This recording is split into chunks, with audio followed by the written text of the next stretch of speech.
Hi, this is Teresa Collins with Beacon Organizational Consulting. Um, Funding Friday video. If this is your first time watching, we like to give Funding Friday videos each week so that we can give some kind of tidbit for nonprofit organizations to help drive them towards meeting the goals of their mission. Our mission here at Beacon is guiding nonprofits towards financial sustainability. So we really look at the whole big picture sustainability for nonprofit organizations. Today, in the spirit of the new year, I'm going to talk about New Year's resolutions for nonprofit organizations. We're going to cover a couple maybe popular ones and hopefully give you some good ideas for how you can really kick off this 2020 with your best foot forward and to launch your nonprofit organization into long-term success. So the first one that I want to talk about is going above and beyond to thank your donors. So a lot of organizations have just done an annual appeal, and you're seeing the results of that annual appeal come in, hopefully really great ones. What we don't want to forget to do is to thank each and every one of our donors who gave us any dollar amount in our annual appeal. Thinking about selective supporter upgrade for donors who could maybe give a little bit more, and how can you selectively pick those donors out and hopefully upgrade their support. There's all kinds of fun and creative ways that you can try to do that, and it all has to do with courting your donor and being very donor centric. We also can look at retaining our current donors. How can we get our strong supporters to just keep on giving and keep them interested? And the third thing we want to look at with our donors is recruiting new donors to be interested in our organization. So when you're looking at thanking your donors, really just be as creative as possible and think about how you can find all those little ways that maybe other people aren't doing to thank your donors, and really don't forget about any of them. Because remember, any donor who gave any dollar amount could potentially give more the next time around, and this could just be another contact and another good touch and step for them to get to know you a little bit better.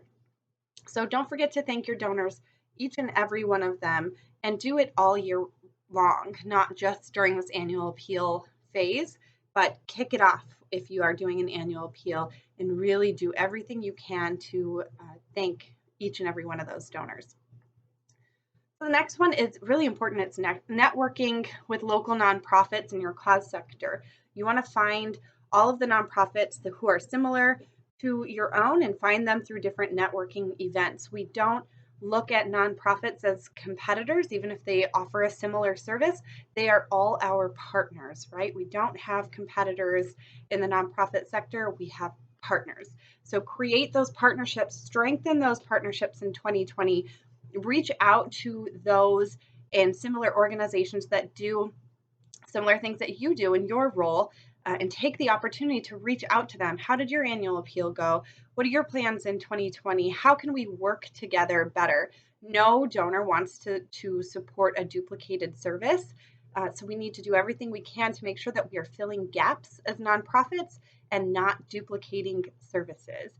And the closest thing you can do to show that you are not duplicating a service is to create a very strong partner with similar nonprofit organizations to your own. And you'd be surprised what you can learn from them as well. They can teach you all kinds of things. And I found that it's not as competitive, I think, as we sometimes fear that it's going to be. And I find that a lot of different people in nonprofits, they really want to help. That we're all serving the same, well, if we are serving a similar mission, we're working towards that mission. So let's work together to make sure we can achieve those goals together. We want to aim for absolute 100% response rate on social media. So social media is huge for nonprofits for a lot of reasons. For one, because it can be free if you do it right. You can get a ton of exposure on social media, and that is a free source of advertising for us. So make sure that you are taking care of your social media accounts. If you don't have time to do that, let's look at why you don't have time, how you're prioritizing your time, and maybe there is someone else who can help you out and prioritize social media as their own to make sure that we are just getting 100% response rate on social media. We have to be careful with this. We have to make sure when we delegate our social media responsibilities, say to a board member or volunteers, that we give them a good amount of training on how to portray and how to represent the organization in the most respectful way, and in a way that really will appeal to our funders and our donors and also the people that we serve. So be careful with social media and your responses, of course. Don't post anything that would be inappropriate, obviously. Make sure that you're looking out for your organization and every word that you write on social media. It is there forever and very difficult to get rid of if you make a mistake on social media. So social media training is very, very important when we delegate those social media responsibilities.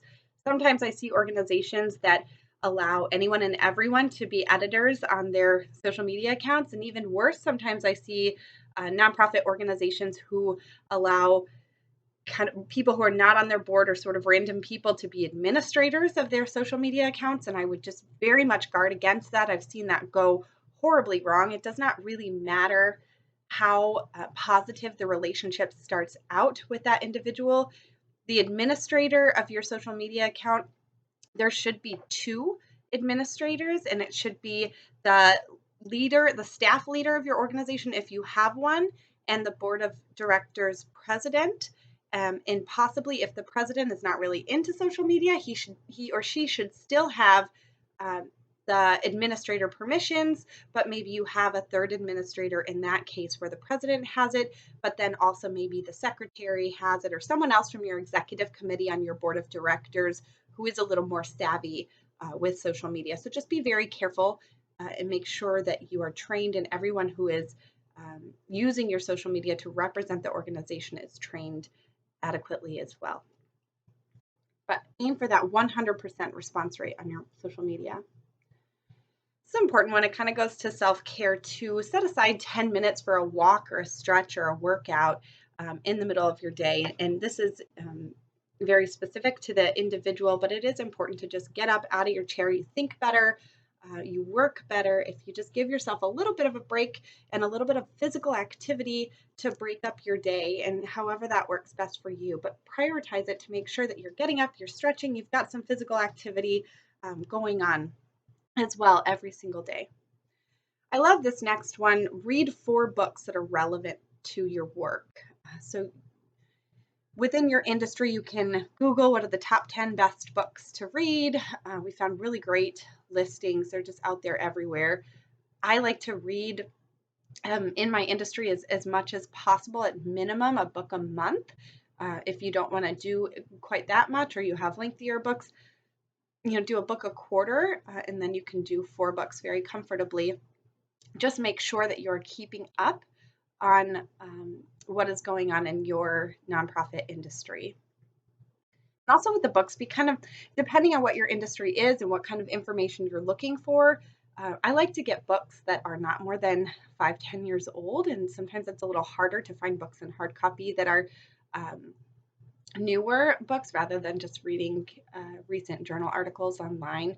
It's not bad to read the older books, but sometimes they're outdated, right? We have to make sure we are up on the current trends of things going on in our industry. We want to introduce ourselves to board members that you know. So this could be relevant to staff, or if it is a volunteer-led organization and your volunteers are very active, or your staff, make sure that your key staff really, and that you, if you are a staff person, that you know the board members and find opportunities to introduce yourself to them and to let them know who you are. This is really important. They should be playing a key role in your organization, and it's so much easier to do if they're really getting to know the staff and volunteers and even people that they are serving in that organization. Another one is to volunteer for your organization. So set aside some time to volunteer if that's at all possible. If you don't already volunteer, make sure that you're giving your personal time and hours to your own organization as well. If you're working in it, make sure that you're putting that time forward, whether it's in a fundraiser or even better, in a way that you deliver your services. See if you can get a hand in volunteering for that. And of course, the last one here, you just want to set some work limits. So it's very hard sometimes, I think, for the nonprofit sector to set that time aside and to draw boundaries, because it's a passion industry, and we're really passionate about what we do and the people that we serve. So we want to make sure that we are setting those boundaries and keeping healthy boundaries, because if you don't, then you're going to get burned out. You can have all the passion in the world, but if only it lasts for a short while and turnover is very high in the nonprofit industry, then you just need to set those boundaries and make sure that you're being smart about it. And even though you're very driven and passionate about what you're doing every day for this organization, you have to make sure that you think about yourself as well and keep those boundaries up. That is all that I have for you today. Thank you so much for watching Funding Fridays with Beacon Consulting, and I look forward to chatting with you next week.